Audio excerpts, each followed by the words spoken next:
there guys, gals, and non-binary pals, GM Potter here. Welcome to my channel where I talk about books and bookish things. If you're watching this on the day it comes out, it is December 15th and it is my birthday. I am 36 years old today. I feel like I'm 4,012,000. If I look sick, it's because I am sick. So, let's get into the book for the day, which is The Third Gilmore Girl by Kelly Bishop. It came out earlier this year, 2024. Let's get into it.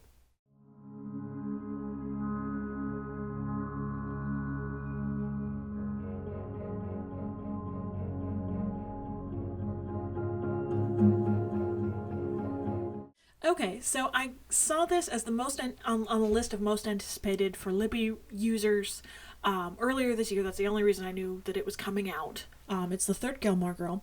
It's about 7 hours long in audiobook form.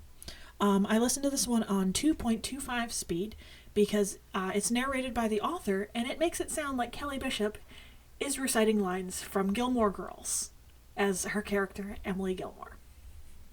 It's a memoir, and it goes over the life and times of Kelly Bishop, basically, about from her small childhood and taking dance classes and having to barter her way into lessons and having lessons gifted to her because she has an undeniable talent, to her early days auditioning for ballet companies and not getting it, and making it for not the Rockettes but the Radio City Music Hall's ballet troupe that goes on before the Rockettes, realizing very early on that there's a hierarchy between the Rockettes and their ballet theater. I would be happy just to see any of it, personally. To getting roles up, not as a dancer, but getting singing roles as a chorus member in a chorus line, which led to a chat session, a rap session, if you will, with a bunch of theater people, young and old and new and experienced and all sorts of things, just talking about their lives and their childhoods and how they got into dancing and singing and everything else, which would become the basis for my favorite musical, which is A Chorus Line. And the part that Kelly Bishop contributed turned into the lines of the song, of my favorite song from that musical, for my favorite character, which favorite character is Sheila. And my favorite song is At the Ballet.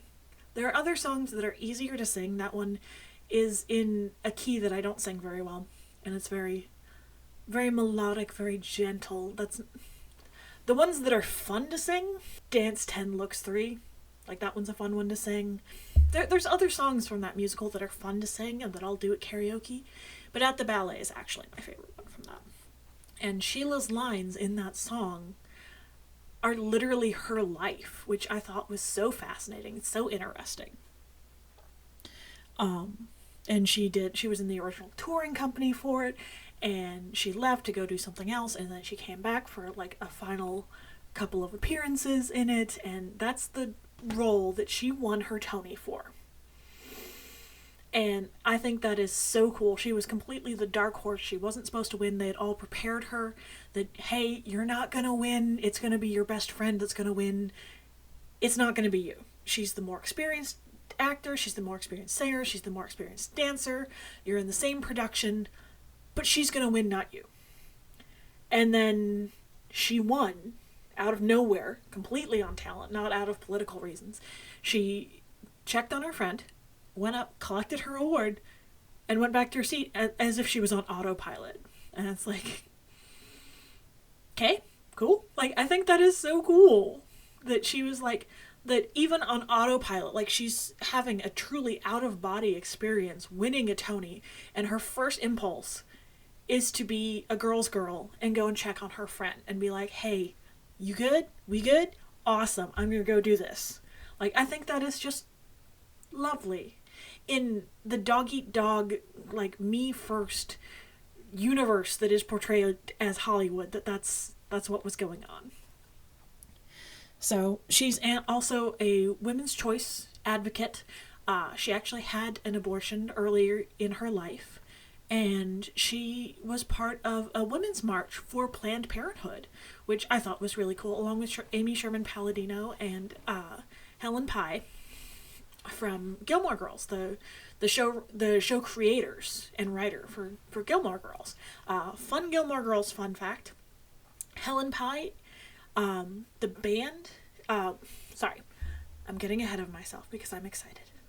Lane Kim is loosely a stand-in for Helen Pye, and her band Hep Alien is an anagram for Helen Pye. That's kind of cool. Something that Kelly Bishop and I have in common, possibly the only thing we have in common apart from the fact that we're human, is that we are both more of animal parents than children parents. That neither of us have maternalistic instincts towards human children, but you give us a fur baby or a scaly baby and we're like, oh, I love you. So that's kind of cool. I thought that was like Betty White.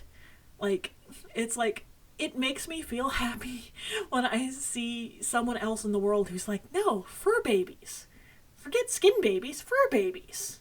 Like, that just makes me happy and makes me feel a little bit less alone in my choice. If children are your jam, good for you. Someone's got to prolong the human race. It's not going to be me with my genes. That's for sure.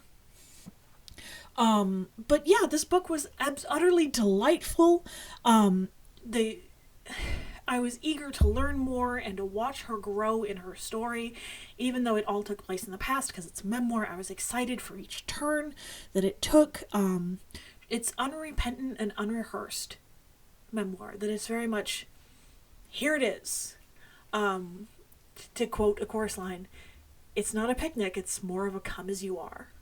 And I think that's absolutely beautiful. Should you read this, if you're a fan of Gilmore Girls, if you're a fan of Dirty Dancing, if you're a fan of Kelly Bishop in any way, shape, or form, or chorus line, or musical theater?